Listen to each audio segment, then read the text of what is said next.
नमस्कार, मैं हूं ललित तिवारी और आप देख रहे हैं LTGK न्यूज़ 360। भारत और अमेरिका के बीच वार्ता तेज हो गई है FCRA अमेंडमेंट बिल पर। विदेशी फंडिंग के नियमन को लेकर भारत में प्रस्तावित FCRA संशोधन बिल पर अमेरिका में उठे सवालों पर जवाब देते हुए राजदूत विनय मोहन क्वात्रा ने भारत का पक्ष रखा है। क्या कहता है प्रस्तावित FCRA बिल? सरकार का तर्क क्या है और आलोचकों की चिंताएं क्या हैं? आइए समझते हैं एक एक करके। पहला मिथ, FCRA विदेशी फंडिंग पर पूरी तरह प्रतिबंध लगाता है। सरकार का कहना है FCRA विदेशी फंडिंग पर प्रतिबंध नहीं लगाता, यह मात्र ये सुनिश्चित करता है कि विदेश से आने वाला फंड पंजीकरण और नियमन के तहत आया है। सरकार का दावा है कि 2024-25 में लगभग 16,200 संगठनों ने वैध रूप से विदेशी धन प्राप्त किया। मिथ नंबर 2, भारत अकेला देश है जो विदेशी फंड पाने वाले संगठनों पर इतनी सख्ती करता है। फैक्ट, सरकार के अनुसार अमेरिका, ब्रिटेन, ऑस्ट्रेलिया, कनाडा और यूरोपीय देशों में भी विदेशी फंडिंग और विदेशी प्रभाव के निगरानी के लिए इस तरीके के कानून मौजूद हैं। अमेरिका का FARA 1938 foreign agent registration act, Australia का FITS 2018 foreign influence transparency scheme act, Britain का FIRS 2023 foreign influence registration scheme, Canada का FITA 2024 foreign influence transparency and accountability act और अंत में यूरोपियन संघ यूरोपियन ट्रांसपेरेंसी रजिस्ट्रेशन में भी विदेशी प्रभाव और विदेशी फंडिंग की निगरानी के लिए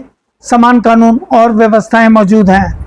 मिथ नंबर 3, FCRA केवल NGO और धार्मिक संस्थानों का निशाना बनाता है। फैक्ट, सरकार के अनुसार दुनिया के कई देशों में ऐसे कानून केवल NGO तक सीमित नहीं हैं। वे लॉबिस्ट, PR फर्म, थिंक टैंक, विश्वविद्यालय, कंपनियां और विदेशी संस्थानों की ओर से काम करने वाले अन्य संगठनों पर भी लागू हो सकते हैं। मिथ नंबर 4, सरकार चर्च, मंदिर या अन्य धार्मिक संस्थानों पर कब्जा कर लेगी। फैक्ट, सरकार का कहना है कि यदि किसी संस्थान का FCRA पंजीकरण समाप्त या रद्द होता है तो विदेशी धन से बनी हुई संपत्तियों के लिए एक डेजिग्नेटेड अथॉरिटी नियुक्त की जा सकती है। यदि यह संपत्ति पूजा स्थल है तो कानून में स्पष्ट है कि उसका धार्मिक स्वरूप बनाए रखा जाएगा।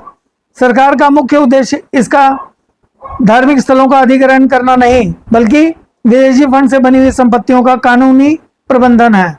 मिथ नंबर 5, यह नया प्रावधान पहली बार लाया गया। फैक्ट, सरकार का कहना है कि विदेशी फंड से बनी संपत्तियों की वेस्टिंग अर्थात प्राधिकरण के अधीन जाने का सिद्धांत 2010 के FCRA कानून में पहले से ही मौजूद था। 2026 संशोधन मुख्य रूप से इसकी प्रक्रिया, प्रबंधन और उसकी व्यवस्था को अधिक स्पष्ट करता है। ध्यान देने की बात यह है कि यह सरकार और भारत के राजदूत द्वारा प्रस्तुत स्पष्टीकरण दूसरी ओर कुछ विपक्षी दलों, चर्च संगठनों और नागरिक समाज के समूहों का कहना है कि इन संशोधनों से सरकार की शक्तियां बढ़ सकती हैं।